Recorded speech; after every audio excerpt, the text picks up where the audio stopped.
Yeah, or that self-judgment thing. Yeah. And this is like a tough thing for me to do consistently, but I think I really should just write it down on an index card and look at it 5 times a day. Literally look at a card that says, look at yourself as you when you were 5 years old, Yeah. right? As you as a little kid. Right. And you had a bad night's sleep as a 5-year-old. What would you tell that 5-year-old? Pull your bootstraps up. Let's go, kid. Right. No, you'd What's be like, wrong with you? what's Yeah, wrong it's with like you? hyper judgment. For Yeah, we're whatever so reason, judgmental. as we get older, we get to a certain point where we're like so hard, we're our own drill sergeants. Yeah. Where we're like, you got to do more. Come on, snap out of it. Let's go. Move it. Why don't you have it figured out yet? You should have already realized this. Like, you should be farther along. And it's... Yeah. And then feeling bad about it, right? Oh, if I just did this, this, and this, or if I just started earlier, if only. Welcome to Confessions of a Financial Advisor, the antidote to conventional financial wisdom. My name is Al, and I've been a financial advisor for over 20 years. This podcast will explore the emotional and psychological factors that affect our behaviors. All of the other financial podcasts out there will talk about the numbers and the math.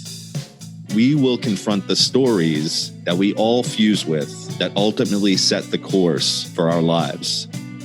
I am not looking for new clients and have no intention on running for any kind of office. I'm going to tell you like it is and call out all the commonplace BS. Now, let's get into Confessions of a Financial Advisor.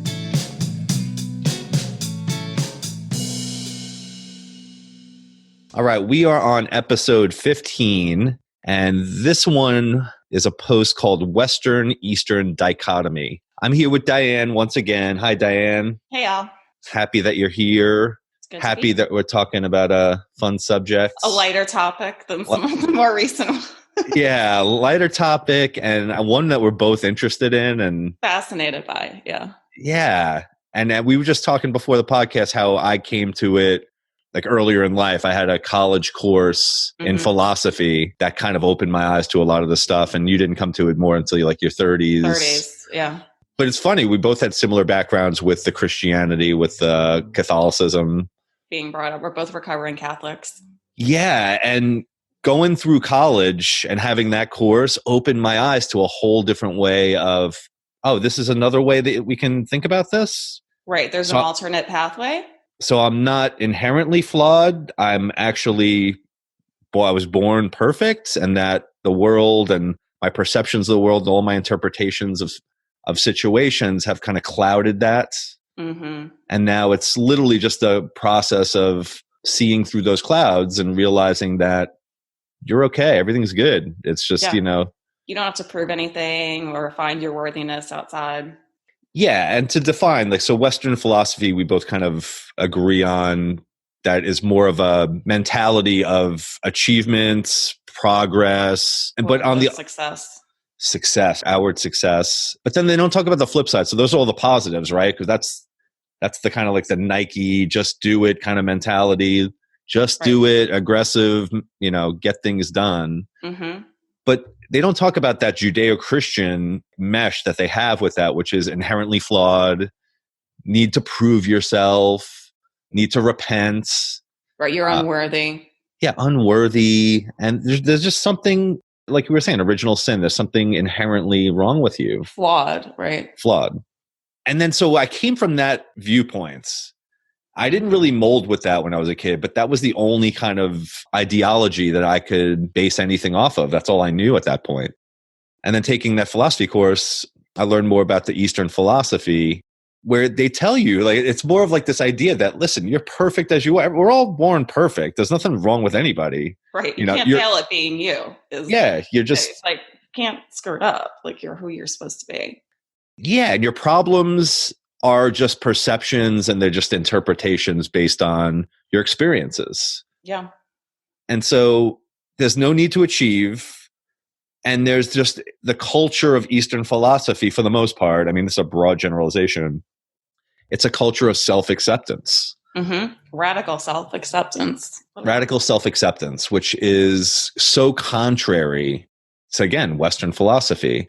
Because on the good side of Western philosophy, yeah, everybody wants to move forward. Everybody wants to grow. Progress. Everybody wants to have progress.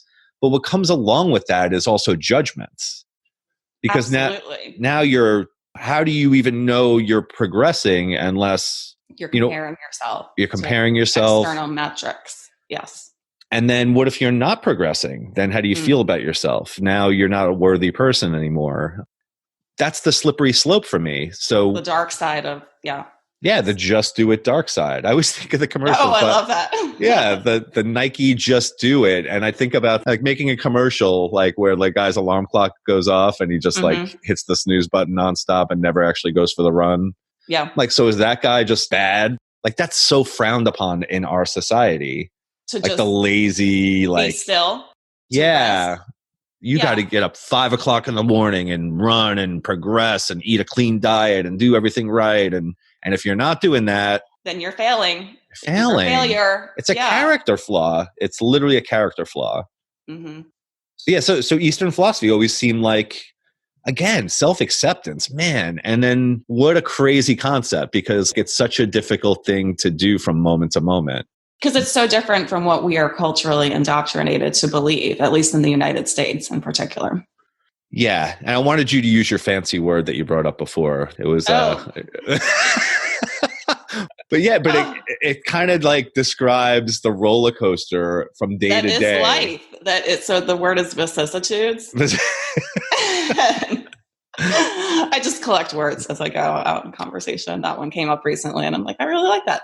And it's the friend that shared it with me, I said to her, I said, well, that's a much prettier sounding word than the actual experience of it. But it describes that there's always ups and downs and you're always on that roller coaster. You can't really get off of it or detach from it. But we were talking earlier about, you can still be on the roller coaster. And then if you pull back and have just a wider perspective, it kind of eases the experience of the ups and downs that are just inevitable. Things are going to happen. Negative experiences are going to impact us. If we just step back, it can make it a little easier to navigate those ups and downs.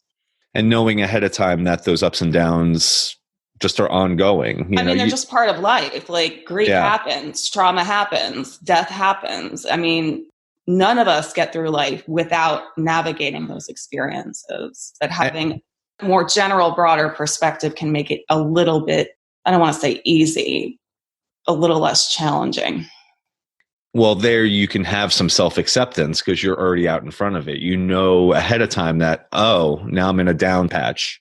Or on the opposite side, like I'm in a great, joyous, kind of elated patch. Yeah. But also having the temperament to know that in each of those moments that they're visceral, that they're temporary. Like that. Nothing is permanent. No. Yeah. And I think that's what that Western philosophy illusion kind of tells you is that we can all be constantly achieving, progressing. All happy all the time. All happy all the time. Yeah. You know what? No one is. No one. I don't care. The most enlightened human being on the planet. Don't try to tell me they never have a negative experience because I just don't believe that's true. And the picture's painted to people that it is like this. This is what's so dangerous about the social media thing.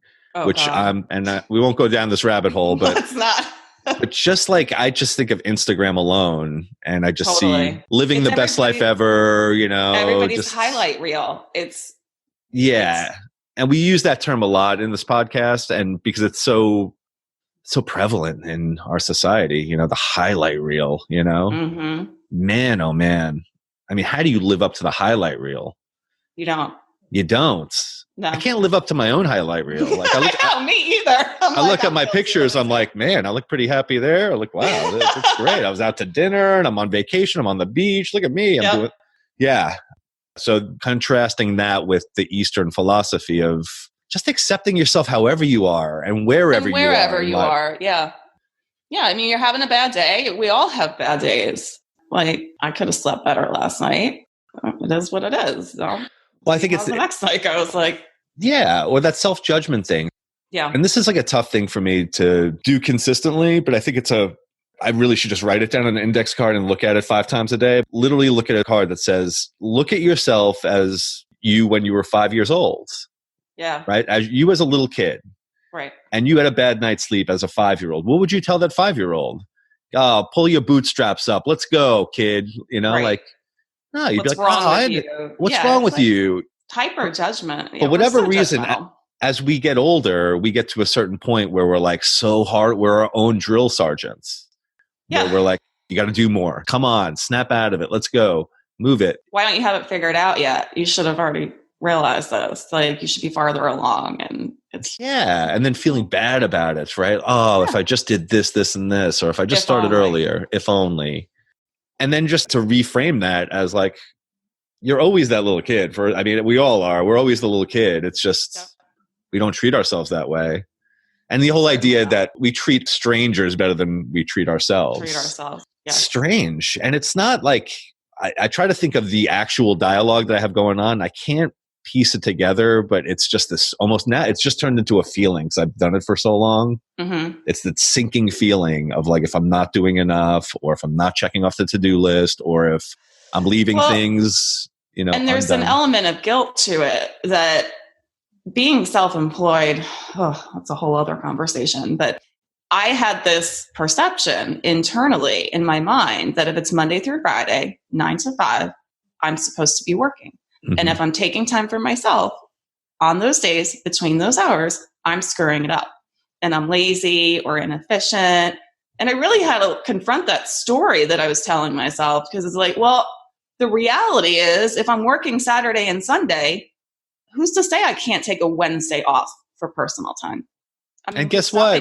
And what if you're off Saturday, Sunday, and Wednesday? And Wednesday. Right. Right. God forbid, you have 3 days off, like why are we on this 5-day grid and more and working and being available and connected 24/7. Oh my God.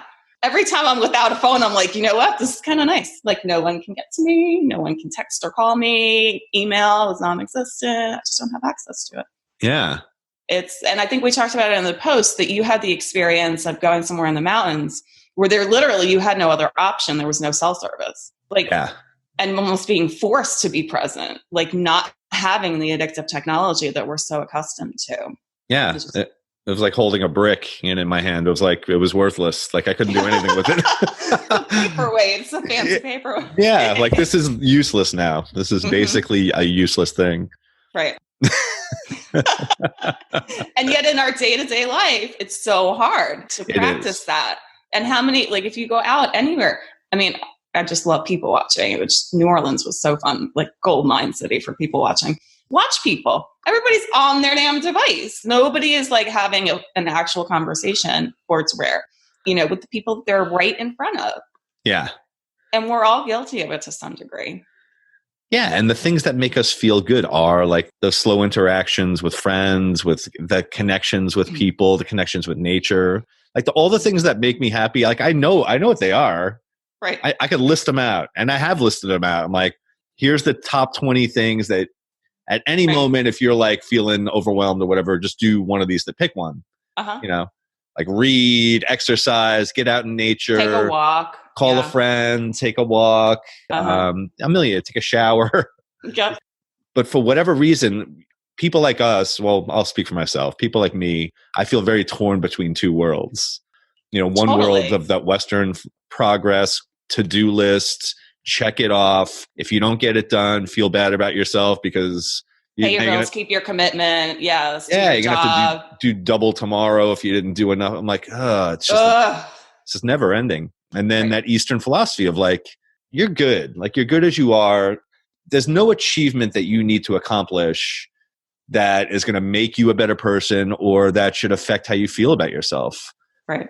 Like if you can get to a place where you just feel good about yourself, regardless of achievement or status or money or title, yeah, or salary or the car you drive. It's like none of those things is any indication of your worthiness as a human being. Like the fact that you're breathing is proof. It's okay. You're like, yeah. And when you really think about it, like what the hell's the difference anyway? Like we said in the last post, what's the point? Right. What's the point of it all? I mean, go walk in the woods for the rest of your life. Is that guy any less happy than the guy that's the CEO? I mean, we talked about that we're taught this false assumption that wealth and money in particular, or lifestyle, is going to automatically increase our satisfaction. And that is so often not the case. We talked about in the post, Buddhist monks are not going to seek wisdom from millionaires. It's the other way around. Yeah. And if you compare, and these are generalizations, of course, like somebody that has less resource as opposed to somebody that's very wealthy, the one that has less resource can still go out in nature. They can still enjoy simple things. They can have interactions. Have less responsibility. Less to upkeep, less things to insure, less things to buy and manage, and just less mental clutter. Yeah. And maybe the person that has less means has more mental space, more genuine interactions. Again, generalities. I'm sure there's plenty of wealthy people that are satisfied with their lives. Yeah. And genuinely, like Bill and Melinda Gates and that philanthropic foundation that they started to give back, that there's wealthy people doing amazing work in the world. However, it doesn't automatically mean that they're more satisfied with their lives. And it doesn't mean that they don't struggle with the things that the rest of us struggle with. But I would even argue that they have a tougher time, that like the people that have wealth and that have, again, like multiple pieces of real estate and then multiple businesses, and like they're juggling a lot of things. It's just automatically in your head. It's taking up mental space. Whereas the guy that lives in the 1-bedroom apartment or the cabin in the woods. Yeah. Oh my God. Do you know how many times in the last year I've threatened to run away to the mountains? And just and I just may do it around my birthday this year as a gift to myself. I'm just like, that just sounds delightful. Like, let me just go to a place where no one can get to me. Just be by myself. Just bring your microphone so we could do a podcast. I want to know what it feels like. I can do that. We'll do a nice spiritual one for that one. God. Do one on nature or something. So I had the experience recently of going to a mastermind retreat, which I've never done before. And it was a really interesting experience to be far from home with people I had never met until I showed up and met them the first day we were all there, and to spend 3 very intensive days doing things just for myself. And the fact that it's so rare that I allow myself to do things like that, like it was radical for me to pick up and go and fly by myself to New Orleans. Stay there alone and then do this retreat for 3 days. And it's so funny. So I'm in the retreat and my phone's on silent and turned over so I can't see it. And I'm getting calls for people wanting me to work with them in real estate. I'm like, what the hell? Like, I removed myself and I'm focusing and shifting. A year ago, I shifted much more toward writing. The last year, everyone wants me to work with them in real estate. I'm like, I don't want to. Like, no, here, connect with my agent friend. I don't want to do it. It's like as soon as you forget about it, that's when as soon as you let it go, that's when everyone wants my attention. It's like, so I was told, one of the first real estate brokers I co-broked with, this was probably 15, 16 years ago, she told me, just take your schedule, your calendar, book yourself a weekend in Charleston, which is where she liked to go. Book yourself a weekend away in Charleston once a month. And she said, you will never run out of business. Because when you remove yourself, that's when everyone wants you. I wrote a purchase contract the day before I was getting on a plane to go to New York to see family. I'm like literally the contract comes through my email as I'm getting ready that morning to go to the airport. Of all the days, I'm writing purchase contracts right before I'm leaving town. This is so reminding me of like one of my favorite movies. The movie's called Swingers. You ever see Swingers? Oh, yeah. Oh, it's been a while, but yeah. So Jon Favreau, Vince Vaughn, and that guy, I think his name's Ron Livingston, the guy from Office Space. So Jon Favreau broke up with his girlfriend and then moved to LA to be an actor or stand-up comedian. And he's stressing and he's like miserable and depressed because his girlfriend broke up with him. And she's back in New York and he's in LA. And the whole movie kind of goes through this whole thing about how he misses his girlfriend, he's hating himself, and he's depressed. And because the relationship with a partner is really an indication of your value. Let's not even get me started on that. But the funny thing is, so like, so he goes through the whole movie like depressed. His friends are trying to cheer him up and trying to get him out to meet girls and that kind of thing. And then finally at the end of the movie, he meets Heather Graham and starts like having an interaction with her. And then just as his friends were telling him, as soon as you forget about this girl is when she's going to come back. She's going to want you. So like basically now he's all into Heather Graham. Heather Graham calls him. They're talking and then he clicks onto the other line and it's the girlfriend from New York. Other one. Right. I miss you so much. This and that. Wait, hang on. I got to talk to my girlfriend again, and like totally just forgot about her. Yep. And it's like the whole basis of the movie is the idea of as soon as you forget about her, that's when she'll come back. Exactly. That's kind of like as soon as you forget about the business, that's when you'll get it, right? That's what everyone wants me. Everyone's selling themselves on me through my writing on the internet. And I'm like, I have fewer social media profiles right now than I did a year ago. I've been deleting left and right. Like, I'm off Facebook, got rid of LinkedIn. Like, I don't market myself as a real estate broker. So how does that fit into the Western philosophy of like move forward? Do more, have more likes and followers. And the opposite, in my experience, has been true. Like, I have worked with more real estate clients in the past 6 to 8 months who found me through my writing online that I did like years ago. The last post that I put on my real estate blog website was the end of April last year. Haven't touched it. So what do you attribute it to? The cosmos? I just haven't been looking for any new business. And I decided, actually, at one point, I was driving to a closing with some past clients in the middle of last April. And I had the realization on the way to go pick up the lockbox. I'm like, I really don't want to work with any clients that I haven't worked with before. I just really don't want any new. And all of a sudden, as soon as I make that decision and had that realization, all of a sudden new clients start trying to get me to work with them. Like, I stopped looking for it and I wasn't interested in it. And all of a sudden, new business opportunities. And it's still business opportunities for me because I can get paid when I refer it to an agent friend of mine, which is win-win for both of us. I get a referral fee and my agent friend gets a warm connection with this person needing their services. So we have such a similar experience with that because same with me. So I haven't prospected in probably 7 years. And I've actually turned away friends that wanted me to manage money. I'm like, I don't want to mix that. No. I don't want to mix the managing money with the friendship. I did it once, didn't work. So I kind of learned. Been there, done that. Yeah, learned my lesson. And then just decided not to prospect. Like I didn't want to put myself back in that situation of I'm looking for business. I'm calling people over and over again. I'm trying to get financial advisors are the worst. As a real estate agent, I'm a target for all of them. And I'm like, stop, just stop. I don't need any more. Just stop. In my neighborhood where I live, solicitation is actually pretty common and I just don't answer my front door. Like a financial advisor is walking door to door, like handing out business cards. And I'm like, how is this even effective? Like, it just Edward Jones guy. Yeah. It's always Edward Jones walking door to door. Oh my God. I'm like, I'm exhausted for you, dude. Like, this is how you're trying to generate business. It's tough. I did it for so long. I'm like, I think I got so scarred by that process. I'm like, I'll never do it. I'll do something else. I'll go sell whatever. I'll go sell widgets somewhere before I do that again. Yeah. So, and then we were talking about how age, like as people age, even as we're aging, we're talking differently now than obviously we're talking in our 20s and 30s. Yeah, we wouldn't have been having this conversation 10 years ago. And both in our 40s. And I wonder what kind of conversation we'll have when we're in our 60s. You know, it's like, I don't know. How much will it change? You know, will it be that far removed from what we're talking about now?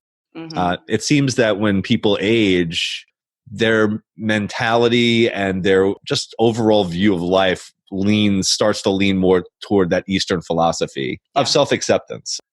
There's no more achieving. We don't need to be on this never-ending treadmill of achievement. Left to prove. Yeah. And this is general, of course, that the younger generation, so you and I are both in our 40s, and so we're in that middle generation like Gen X. Yeah. We're not millennials and we're not baby boomers. We're in the middle.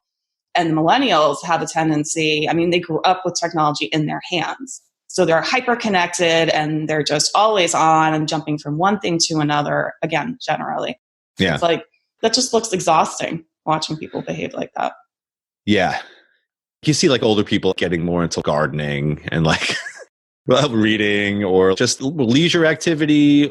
They seem just more calm. They don't seem as stressed out. Again, generalizing, but I would say the majority, that's the way the trajectory of how things work as you get past your 40s and 50s and your kids are out of the house and you're just back to like having your own time to yourself and you just kind of mellow out. And I've seen it with so many people. Happened to my parents, most parents that I see, like most of my friends' parents. My mother is a great example. My mom is so much more relaxed. And I would say this if she were sitting here. She's so much more relaxed in her 60s than she ever was with us growing up when she was actively, I mean, she's still our parent, but growing up, my God, it was a lot. She's much more chill. The 60s are the sweet spot. I'm telling you, I always see it in the 60s. Man, I remember going to Florida and like seeing my mom with her friends, and like they'd all be just like coming over and they'd be having coffee and they'd always bring cake and they'd play cards and they'd just like kind of banter, and they were like loving it, loving life, like living in Florida, like they had their little clubhouse, but all their friends were around. They're planning dinners, they're planning little cruises, right? Just having a grand old time. I've never seen my mom that happy than when she was in her 60s. I mean, not that she was miserable before, but that was like where she was glowing. Right. You know, like, this is great. We're retired. I'm around all people I want to be around. There's no more having to prove myself or like be on some treadmill. I am who I am. You don't like it? See you later. Take off. Take it or leave it. Yeah. And I'm very much that way now, even as I got to like 40. Yeah. I'm not making decisions for you. Yeah. Well, I think I'm not trying to pat ourselves on the back. We're like the rare breed in their 40s. Everybody around us in their 40s is in corporate America, is on a treadmill. Oh, totally. Where I feel like we both have a lot more flexibility than most our age. And I feel, at least working from home and self-employed person, it's a little strange because like the world's just going on around you. Everybody else is on that 8 to 10 hour a day, Monday through Friday gig. Yep.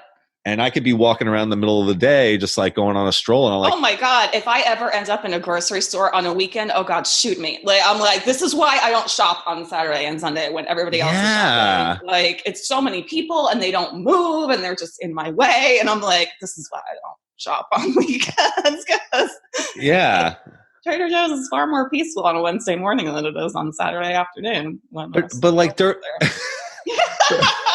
but like during the day, like during the week, during the day, I'll be walking around and I'm only going to be walking into people that are in their 60s, 70s, 80s, people that are retired. Or self-employed. But the self-employed people are few and far between, at least in my experience that I've seen. Yeah, I just have a lot of friends that are also business owners and self-employed, and a lot of them have like young kids. But we'll meet for wine at like 3 o'clock in the afternoon. And it works out great for both of us because then I'm home early because I don't like being out late. And then they're home with their kids at dinner time. And it's like, we're just drinking wine at 3 You got to introduce me to these people. I got no friends. I got 0 friends like that. Really? 0. No, 3 o'clock in the afternoon? Totally. Oh, man, no. All right. I'm hanging out with you more often. Come along. Yeah, please invite me. And I wanted to kind of finish the post with like, so how do you combine the two? How do you combine Western and Eastern? And take the best of both worlds. Is it possible? Or are you just on this never ending, roller coaster of vicissitudes?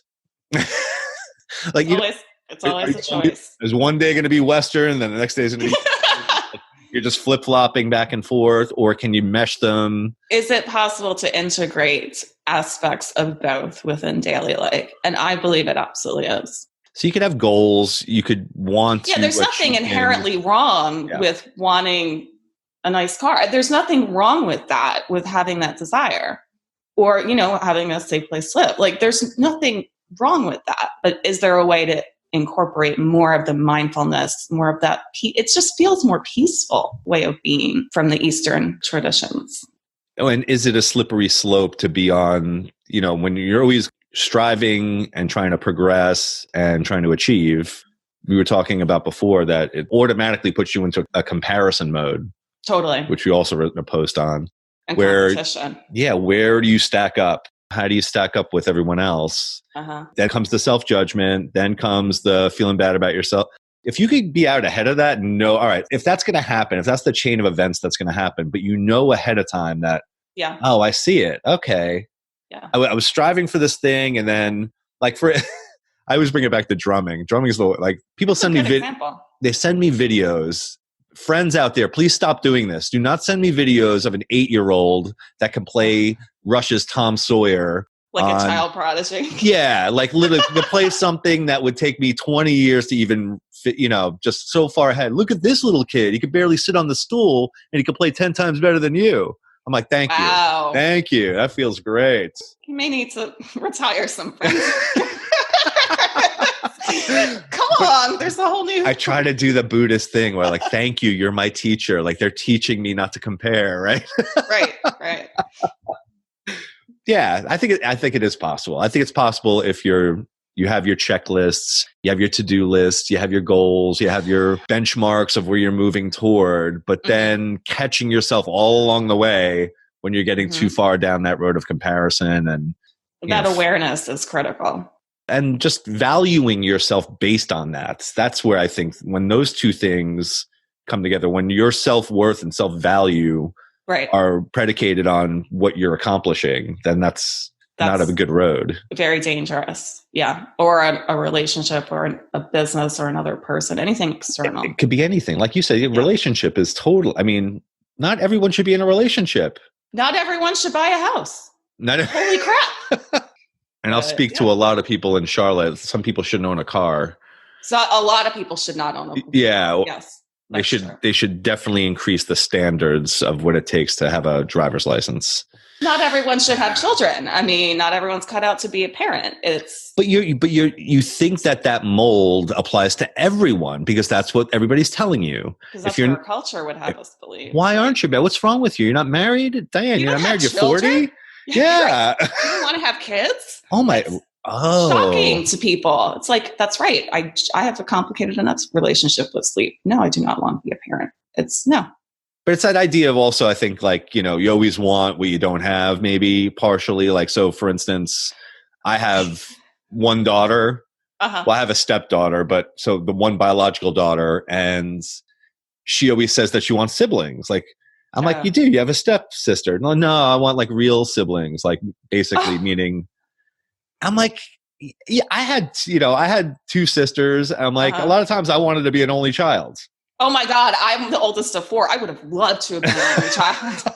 That sounds delightful. Nothing against, my sisters, but love my siblings, but yeah, but it's just the idea of like, so you're this, but you want that. Oh, you're that, you want this. It's like, I'm very tall. Strangers comment on it pretty much on a daily basis while I'm out and about.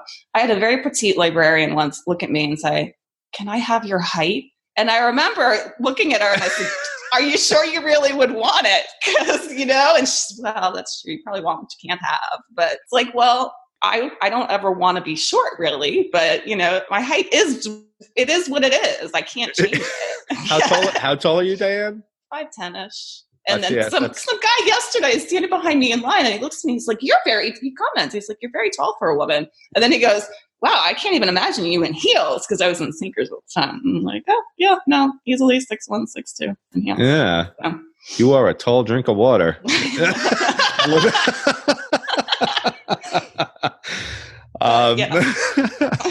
just interesting the things people say to me. Well, that wraps it up for our Western-Eastern dichotomy. And it's funny how these interweaving stories, I love the way our posts kind of, you could link them all together very easily. You really could. Yeah. Comparison goes very well with this one. We haven't done the comparison. We could do a whole post on judgment. We haven't done one on judgment yet. There you go. I mean, we're coming up with ideas left and right here. So yes, that was episode 15, and that was Western-Eastern Dichotomy. Please come follow us at faconfessions.com and like, subscribe, and share, and I don't know. Comment, review. Next week, we got a cool one. I say that every week. I'm going to stop saying that. Every week is cool. Yeah, we got the coolest podcast. Episode 16 is called Fanaticism. We tried not to dip too deep into the religion thing on this episode. We did that deliberately. Yeah. But fanaticism, we're going to have to touch upon it again. Sorry for you religious people out there. So yeah, please, again, come follow us. And we look forward to talking with you again next week. And we'll see you next time. See you next week.